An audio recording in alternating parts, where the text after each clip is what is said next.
Je pense que vous donnez trop d'importance à la communauté internationale.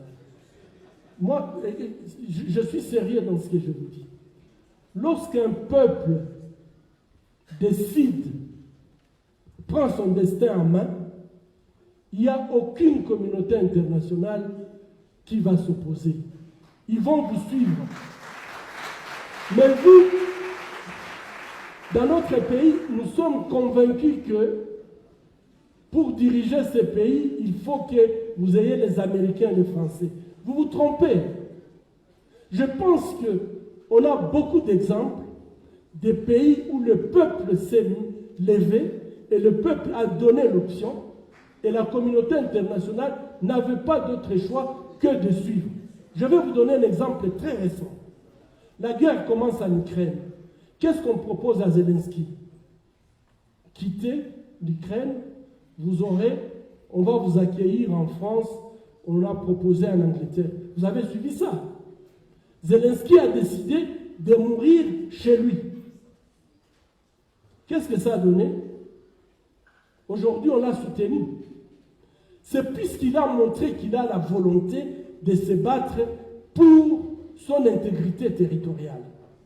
Et moi, je pense que le jour où le Congo se mettra debout et dire, vous voulez les minéraux, ça, on ne peut pas les interdire de venir acheter les minéraux. J'ai dit bien acheter les minéraux. On ne peut pas les interdire, puisqu'à ce moment-là, peut-être c'est la bombe atomique.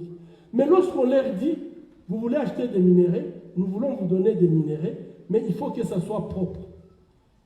Vous gagnez et nous gagnons. Chers amis, arrêtons de faire de cette communauté internationale un parrain qui ne nous parraine pas. Le jour où vous vous mettrez debout, les choses vont changer.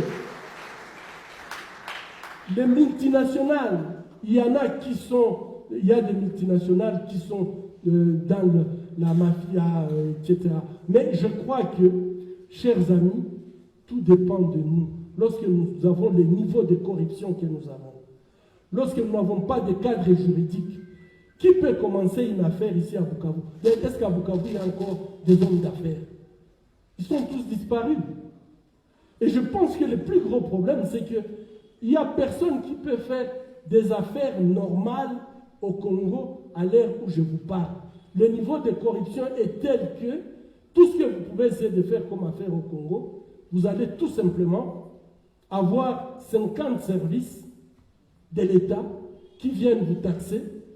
Et là, si vous continuez, vous perdez. Et je pense que les autres ont compris qu'il vaut mieux utiliser nos voisins qui peuvent faire cette fraude et les rapporter.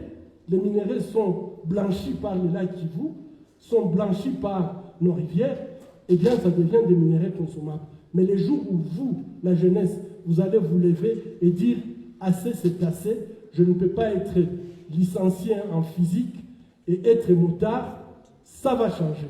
Mais tant que vous acceptez d'avoir une licence en chimie et tout ce que vous trouvez comme travail, vous vous plaisez de faire le motard ou je ne sais pas, un travail qui ne correspond pas à votre diplôme, c'est que vous êtes vous-même en train d'accepter le traitement que vous subissez.